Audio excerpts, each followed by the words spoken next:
Good day, Darlington County School District. Welcome back to another In the Know, where we have a chance to give information out that's going on at the district and throughout the district, as well as answer some questions that you may have had and submitted. So again, it's the second week of September, and it is starting to feel like fall, so you can probably see a little bit of Clemson garb that is not only around me but on me, and it's that time of year for college football, but also for high school football.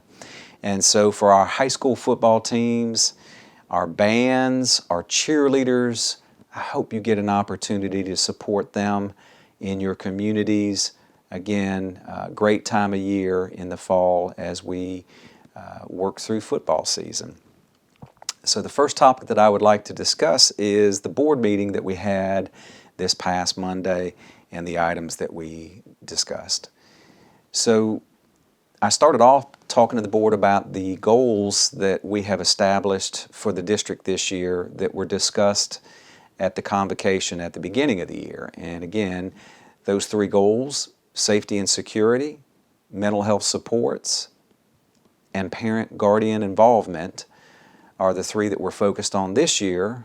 And I wanted to give an update. Actually, every board meeting I'd like to give an update on how that is going in the school district. So for this particular update with the board, the safety and security, we actually will be installing our weapons detectors at our high schools and middle schools next week. So the 21st and 22nd of September, we will be installing weapons detectors at our middle and high schools and doing training with our SROs and our staff on how to utilize those in the building. Again, this is a little bit sooner than what we had expected, so we were excited when we had the opportunity to do this earlier than we had planned. And so you will start to see these units in place in your buildings and hopefully start to see the effect of the use of these. And we plan on using the weapons detectors at our home football games as well, and being able to pull those from the middle school to utilize with the high school units. Again, remember, the large high schools have 2 of these units, and our middle school and small high schools have 1 of these units. But we're, again, encouraged to have this extra layer of safety and security in our buildings.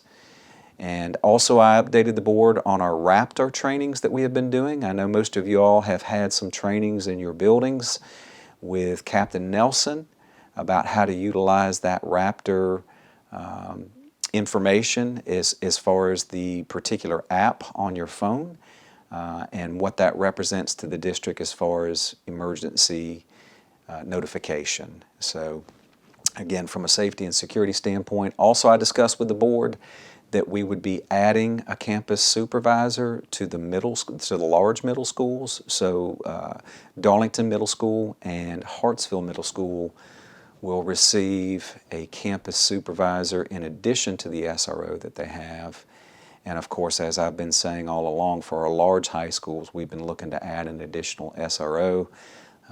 And we are just having trouble finding SROs right now. So again, stay tuned. I will try to update you as well as the board each month on that particular goal. The second goal is the mental health supports. And the update for that is that we did post a position for a mental health coordinator at the district level to help spearhead our efforts for mental health supports in our schools. That posting closed and interviews will be conducted shortly, and we should have somebody in place by the end of this month. Again, we're looking to have that person spearhead from the district level the mental health supports in our schools, the different types of schools that we have, and also district-wide programs that we look to initiate in all of our buildings. The third goal for this year that we discussed at the board meeting, of course, is parental guardian involvement. And I talked to the board about a couple new initiatives that we're looking at with our 3- and 4-year-olds that currently are not in our school district right now. So first steps, next steps, daycares. We're looking to collaborate. The district's looking to collaborate. This is being worked through our Title I and early childhood areas to connect with those 3 and 4-year-olds that are in our communities, but more importantly with their parents, and how we can help their families prepare their 3 and 4-year-olds for school when they come to us, because eventually they all come to us.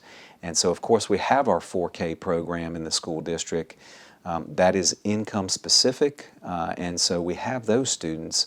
But then there are so many other 4-year-olds that we don't have, and when they all come together in kindergarten, we want to make sure that they're as prepared as possible.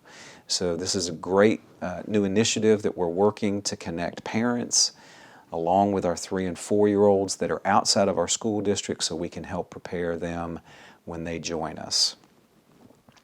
Also at the board meeting, I had an update on the test scores that have come out. So the SC Ready scores were made public last week, and so I updated the board what our district scores look like. And so just as a summary, our ELA scores went up a good bit, but the state ELA scores went up a good bit as well. So we managed to keep pace with how much the state increased as far as how much we increased, but we didn't necessarily gain any extra ground on those state test scores. So again, I'm encouraged that we were able to have increases, but we still have some work to do. My goal is always to first and foremost get to the state averages and then work on getting above those averages. So we still have some work to do there. But in math and science, we actually had some good increases. And so our increases in math and science were greater than the state increases. And what I mean by that is that our growth in math and science, we moved up the ladder, so to speak, in comparison to other school districts on our scores compared to the state. So, the good news is our math and science actually did better than we expected, and those growth gains are higher than some of our peers around us. But unfortunately, our ELA scores, those increases were great, but we still stayed the same compared to our peers around us. So again, I know your principals are talking to you about this. We, of course, are working on this at the district level. And the most important thing is that we've got to keep pushing forward. We know how many challenges our children have faced and how many challenges you have faced helping our students work through what they went through during COVID. But again, we have to stay consistent. We have to have systems in place. We want to make sure that we're supporting you, but most importantly, we want to make sure to push our students forward to the best of their capability. So, I've always said that I want to take every child, no matter where they are, and make sure they're absolutely as successful as possible based on their circumstance and their abilities. So again, stay tuned for more of that. At the next work session, I'll be talking to the board about individual school test scores and what that looks like, again, in comparison to their peers, but also in comparison to the schools in the district as well. So the board also had second reading of a couple policies that we had already put out. So those had to do with the naming of facilities and some dress code changes as well. So those were finalized. And then lastly, I had a chance to talk to the board about a couple good activities that had taken place in the district. One of those was our International Teachers Luncheon, the very first one we've held, where the International Teachers Council actually put together a luncheon for all of the international teachers in the Darlington County School District.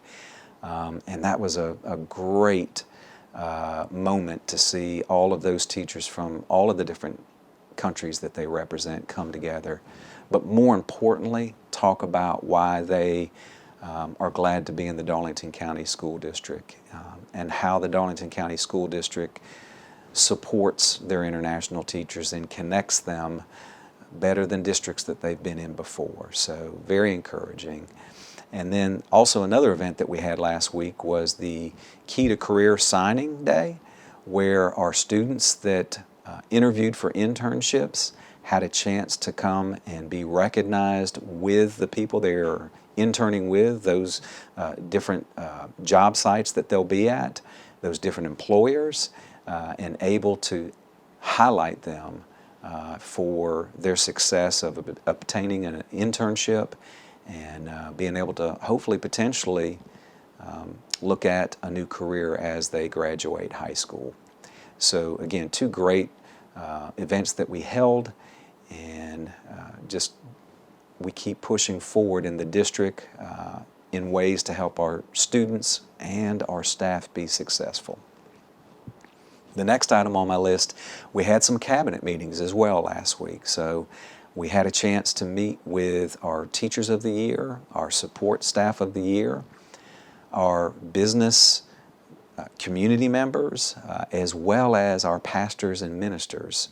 And so it was great being able to connect with all those groups in person, to be able to give information, but also just to be able to exchange information as well and answer questions, talk about different topics that have been brought to us. And so again, great information from the Teachers of the Year. Please utilize those folks in your buildings, your Teachers of the Year and your Support Staff of the Year, because they do meet with me quarterly, and they bring items that have been brought to them from the individual buildings. And we are able to go ahead and take notes on that, and to try to be able to address some of the concerns and some of the challenges that come from those meetings and suggestions that are made. So, again, for example, in the Teachers of the Year, we had discussions about performance matters and assessments.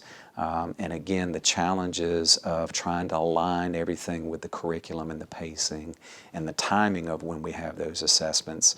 So it gives me a chance to go back to my people and talk through that, hey, here are some of the challenges in the buildings.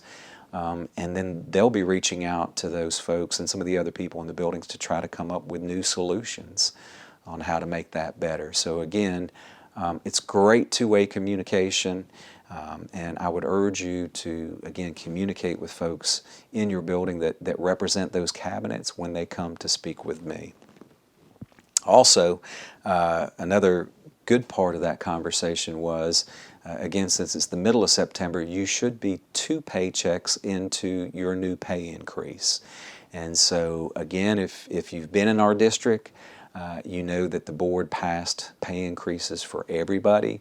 And so for our school personnel, all those should have shown up on the August 30th paycheck, the first one. And then, of course, there's already been one since September 15th for the second one. If you have any questions about what that looks like, again, if you have a question about are the right amounts of money being deducted, so if it's a deductions question, that would go to payroll.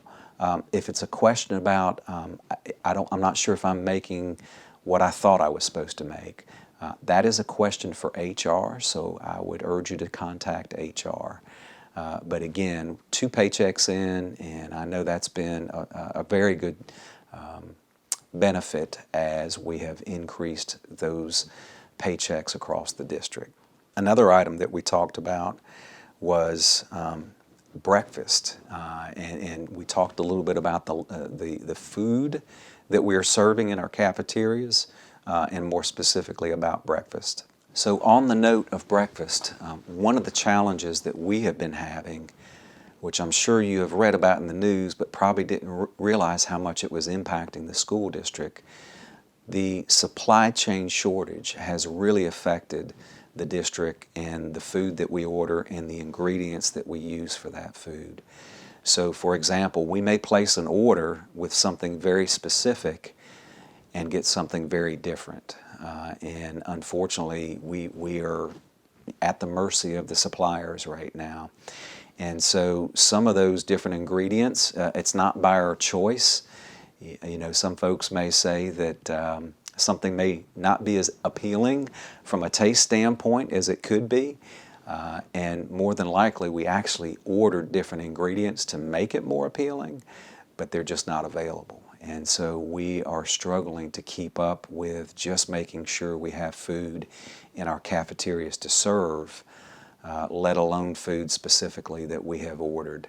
And that impacts breakfast too. So, for example, prepackaged versus hot food to serve students in the mornings for breakfast. I will tell you, we did hear from our Teachers of the Year group and our support staff that they would really like to see hot breakfasts brought back into the school day. And so we have started researching how we can make that happen sooner than later. And so we agree. We believe if a child has a hot meal before the school day starts, they're probably going to have a better day. And so, again, there are two things that are impacting us with that. Number one is the ingredients and being able to get the supplies and ingredients from our vendors. And then, of course, number two is personnel. And so we have been short-staffed in our cafeterias really ever since our COVID issues hit us. And so we have been trying to maintain our levels of personnel. It has been difficult. And so those two things have impacted us as far as being able to have those hot breakfasts in the morning. But we are working on it, and I hope you will see something in the very near future, some changes with that. And I know our students will look forward to that as well. One of the things that we talked about with our cabinet groups is our sick leave bank that we have been working on. Again, probably the most requested item since I've been in the school district. And we are finally able to say we are very close to being able to initiate this. I will be talking with our school board at the next work session about the details of the sick leave bank. There's some policies that we also need to put in place. But hopefully we are moving forward to hit that target date of January 1st to be able to initiate that. Again, just working out the details, but I'm really encouraged about being able to offer sick leave bank for the employees in the school district. Again, stay tuned for details. We'll make sure to get all that information out so everybody understands what that looks like. Another good note, we have fall break coming up soon. And so October 3rd through the 7th, our schools will not have students in them and will not have teachers and teaching assistants and school personnel in them as well. So again, that fall break, October 3rd through the 7th, is just like what a week during the summer is like. And so if you normally work during the summer, that is a work week. But if you normally don't work in the summer, October 3rd through the 7th, you will not be in your school building. And of course, our students will not be there as well. And then finally, our Orange Frog initiative that we have going on in the school district. We have another training that will be conducted on October 3rd, which is a professional development day for all school personnel. So again, October 3rd is a professional development day for all school personnel. And we will be grabbing about 300 of our employees across the district, meeting at Darlington High School to have Orange Frog training that day. Again, for those folks that took place in our first training back in the spring, they can give you an idea of what you're in store for. It's a great day full of laughter and joy and tears and camaraderie, but most importantly, just working on ways that we can connect better with each other and more importantly, connect with our students. So you will be hearing from your principals about who is being set up for this next training on October 3rd. Again, our goal is to train every employee in the school district at some point in time on the Orange Frog Initiative. And in speaking of the Orange Frog Initiative, this month, we have our monthly challenges. In September, it's Peace and Unity Month. So the Orange Frog spreading the joy is peace and unity. And so I've seen so many really neat ideas that our schools and our buildings have put together on how to highlight peace and unity to our students, to our parents, to our staff, and to our communities. And again, I applaud you for how you've embraced that, and more importantly, the creativity that you've used. Again, ultimately our students benefit from us demonstrating what peace and unity looks like and helping them understand what it looks like and demonstrating it to their peers. So good times that we're having with this, and again, monthly challenges with the Orange Frog Initiative. And that's everything I have on my list for today's In the Know. Again, it is fall. I hope you get a chance to enjoy some football games that might be going on in your community and supporting your local teams, bands, and cheerleaders. And as I always say, please hug on your family. Tell them how much you love them. Tell them how much we appreciate them sharing you with us. And we hope that you have a wonderful fall break coming up and look forward to seeing you the next time in the know. So have a great weekend.